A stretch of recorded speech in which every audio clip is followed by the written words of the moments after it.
A historic meeting, a forbidden gesture, and a secret that broke centuries of tradition. Why did a Supreme Court justice hug Ibrahim Traoré? Stay until the end. The truth will leave you speechless. It's a tense morning in Ouagadougou, Burkina Faso's capital. The usual bustle is muted, replaced by heavy silence. The world watches, but not for politics or conflict. Something deeper brews. Inside the Grand Courthouse, a Supreme Court justice, a pillar of discipline, sits stoic. Her reputation is ironclad: uphold the law, honor tradition, no exceptions. Outside, a restless crowd gathers, cameras flashing. The air feels electric, heavy with anticipation. The doors swing open. Ibrahim Traoré, Burkina Faso's young leader, enters with his trademark humble smile. He's a man of empathy, forged in hardship, guiding his nation through war and poverty with heart. But today, he's unaware a single act will shatter protocol forever. The room holds its breath. The justice glances at him, respect tinged with hesitation. Will she uphold tradition or break it? Cameras zoom. She rises, steps forward, and, without warning, embraces him. A hug, raw and unexpected, stuns the room. Gasps ripple, whispers erupt. A Supreme Court justice bound by centuries of rules has crossed a line. Social media explodes. Why risk everything for this moment? This isn't just a hug, it's a revelation. Years ago, Traoré's leadership was born in struggle. He faced relentless crises, coups, poverty, floods, yet led with quiet sacrifice. He rebuilt villages, visited orphans, carried his people's death in his heart. Few knew the personal cost. The justice, too, hid a secret. Her family, torn by violence, was saved by Traoré's silent aid when no one else stepped up. That unspoken bond, buried under duty, surfaced today. Flashback to a week prior. Floods ravage a remote village. Traoré grew up where his mother taught him kindness.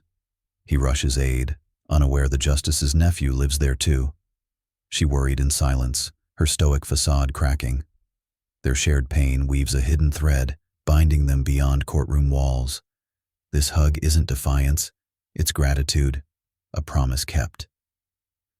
In the courtroom, the justice's eyes glisten as she holds Traoré. He feels the weight of her loneliness, the burden of leadership mirroring his own. Nights wrestling doubt, his sister's death from war fueling every choice. Their embrace speaks what words can't: empathy, healing, shared loss. The crowd, frozen, senses history unfolding. Some weep, others clutch phones, unaware they're witnessing more than a gesture. A nation's wounds beginning to mend. The moment goes viral. News replays the hug, sparking debate. Traditionalists cry foul. Others praise the justice's courage. In Burkina Faso, it's electric. Citizens share stories of Traoré's kindness, saving villages, feeding the hungry. The justice, once a symbol of law, becomes one of heart. Donations flood for the village. Strangers unite, inspired by a hug that says, "You are seen." In private, the justice retreats, heart racing. She knows backlash looms. Colleagues, rivals, the press may call her weak. But a memory surfaces. Young Traoré, a boy in her nephew's village, eyes fierce despite hunger. She'd met him once, his resolve unshaken by loss. That boy became the man she hugged, and protocol felt trivial next to his humanity. Another justice whispers support. The law bends to the heart. Her resolve hardens. Traoré sends a note. Thank you for showing the world compassion breaks barriers. He carries his own secret, the loss of his sister, killed in conflict, driving his vow to protect. The justice knew this, a silent truth pulsing through their hug.